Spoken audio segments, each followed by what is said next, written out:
같은 아파트 단지에 살고 있는 13세 동급생 서군과 윤양. 함께 학원차를 타고 집으로 돌아가던 중 서군은 윤양에게 갑작스러운 고백을 받습니다.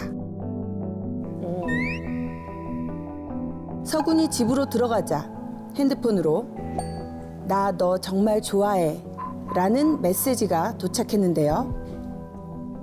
서군이 답장을 머뭇거리는 사이 왜 답을 안 주냐는 두 번째 메시지가 도착합니다. 성격이 급해. 엄청 적극적이네. 좀 기다려줘야 되는데. 좀 무섭기도 할 것 같은데 너무 답답하면. 서군은 곧바로 관심이 없다며 거절했는데요. 다음 날 SNS를 통해 또 다른 여자아이가 좋아한다며 서군에게 고백을 해왔습니다. 낯선 계정이라 두려움을 느낀 서군은 역시 차단을 했는데요. 다음 날 반 친구를 통해 서군은 윤양이 SNS 부계정을 만들어가며 계속 쪽지를 보내온 것은 물론 서군의 위치까지 파악해 계속 쫓아다녔다는 사실을 알게 됐는데요. 오, 무섭다. 대박이다. 오, 섬뜩해. 그런데 다음 날 윤양에게 도착한 세 번째 메시지. 그것은 바로 여성의 나체 사진이었습니다. 왜요? 여성의 나체 사진이었습니다. 왜요? 여성의 나치 사진? 갑자기? 초등학생이라지 않았어요? 6학년이죠. 13살. 6학년. 엥? 윤양은 서군에게 여성의 나체 사진을 보내는 것을 시작으로 나랑 안 사귀면 죽어버릴 거야. 너 없으면 난 죽을 거야. 내가 죽으면 네가 죽인 거야. 어머나 왜 저래? 와, 무섭다. 거기 만지고 싶어. 오? 등, 등, 협박이 담긴 수위가 높은 메시지를 하루에 5건씩 지속적으로 전송했습니다. 이거 스토킹 아니야? 이거 너무 섬뜩한 상황인 거예요. 무서운데요. 윤양과 같은 반이었던 서구는 윤양과 계속 부딪히게 되자 두려운 마음에 결국 부모님에게 이 사실을 알렸고 화가 난 서군의 부모는 곧바로 학교 폭력 신고를 했습니다. 해야지. 서군의 부모는 학교 측에 윤양과의 분리 조치를 요구했지만 학기가 끝나야만 반을 바꿔줄 수 있다는 학교 측의 답변에 분통을 터뜨렸습니다. 아, 진짜요? 말도 안 돼. 남은 1학기 동안 계속해서 윤양을 마주쳐야 한다는 사실에 불안감을 느끼던 서구는 결국 전학을 앞두고 있습니다. 이거를 왜 서문이가? 피해자가 학교를 옮겨야 되는 상황이 된 거예요. 참. 이게 일단은 듣는 내내 과연 초등학교 6학년 여학생이 한 일이 맞나 싶기도 하고. 학생이 저런 가해를 한다는 것 자체가 뭘 통해서 뭘로 인해서 저런 것들을 습득해가지고 그거를 이렇게 누군가에게 가해를 하는지가 와, 난 진짜 이해가 안 되네. 얼마나 두려웠겠어요, 피해자가. 근데 지금 심지어 같은 반에 매일 봐야 되는 친구가 이렇다고 하면 너무 두려울 것 같아요. 그렇죠. 이런 일을 한번 겪으면 트라우마가 생기니까. 자, 이게 교내에서 발생한 사이버 성폭력과 스토킹에 관한 사건입니다. 근데 지금 피해본 학생이 전학을 가게 된 상황인 거잖아요. 대부분이 그렇습니다. 대부분이 그렇습니다. 아, 진짜요? 학폭위에서 강제 전학이라는 조치가 내려지는 걸 제가 지금까지 여러 건 했는데 본 적이 없어요. 그러니까 아직 어린 아이지 않냐라는 생각이 너무 강해요. 피해자도 어린아이인데 그런데 하여튼간에 피해 학생 입장에서는 굉장히 정신적인 충격이나 많이 시달리긴 하는데 기본적으로는 바탕에 깔려 있는 건 뭐냐면 한번 기회를 주자. 스스로 반성을 하고 좀 고쳐질 수 있도록 기회를 주자. 그거를 뭐 강제전학이나 퇴학이라는 극단적인 처분보다는 어떤 봉사라든가 교육을 통해서 애를 한번 좀 바꿔보자라는 생각이 좀 강해요. 그러다 보니까 어떻게 조치가 안 내리잖아요. 근데 난 도저히 피해자 입장에서는 여기서 못 참겠어요. 뭐 맨날 얼굴 봐야 되고. 그래서 먼저 전화를 그러니까 다니는군요. 그렇게 떠나버릴 수밖에 없다는 거죠.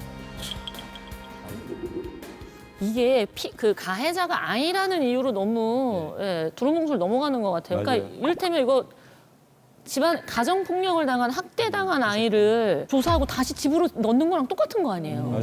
보호할 사람이 없다는 이유. 그 상황 그대로인 거잖아요, 지금. 왜 학기가 끝날 때까지 기다리는 거예요? 이유가 뭐예요? 뭐 담임 선생님 뭐 그 일종의 임시 조치예요. 이게 영구적인 건 아니고요. 분리조치라는 게 결국은 뭐 전학을 가든 아니면 반을 바꿔 이거잖아요. 그쵸. 그건 최종적으로는 그 나중에 학폭위에서 그걸 결정할 문제인 거고 예전에는 그거를 학폭위를 사실은 학교에서 했어요.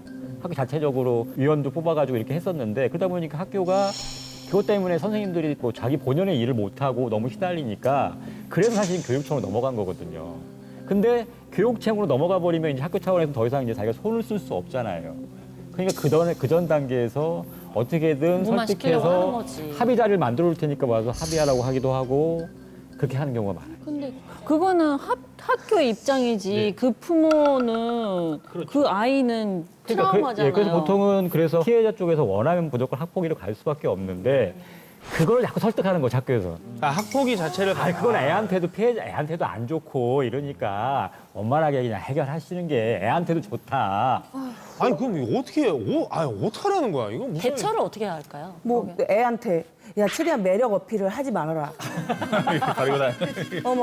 막 이러고 다녀라. 방구도 뿡뿡 끼고 다니고 차라리 뭐 어떻게 그렇게 하고 다닐 수도 없잖아요. 이거 어떻게 해야 돼? 그러면은 부모로서 이 화가 나고 학교에서 해결을 안 해줘. 그러면은 뭐 변호사를 써서 그 집 아이를 고소할 수 있어요? 그게 경우에 따라 범죄 행위라면 고소할 수 있어요. 할 수 있어요? 근데 다만 이가 형사 미성년자냐 아니면 뭐 형사 처벌 대상자냐 촉법소년이냐 요거에 따라서 달라질 수 있는데 결국 또 거기서 이제 또 처벌이 또 안 되는 거예요. 근데 이게 요즘 학폭의 추세는 뭐냐면 가해 학생 쪽에서 부인하는 경우가 그렇게 많아요. 왜냐? 이게 1호 처분부터 9호 처분이라고 조치가 내려지거든요.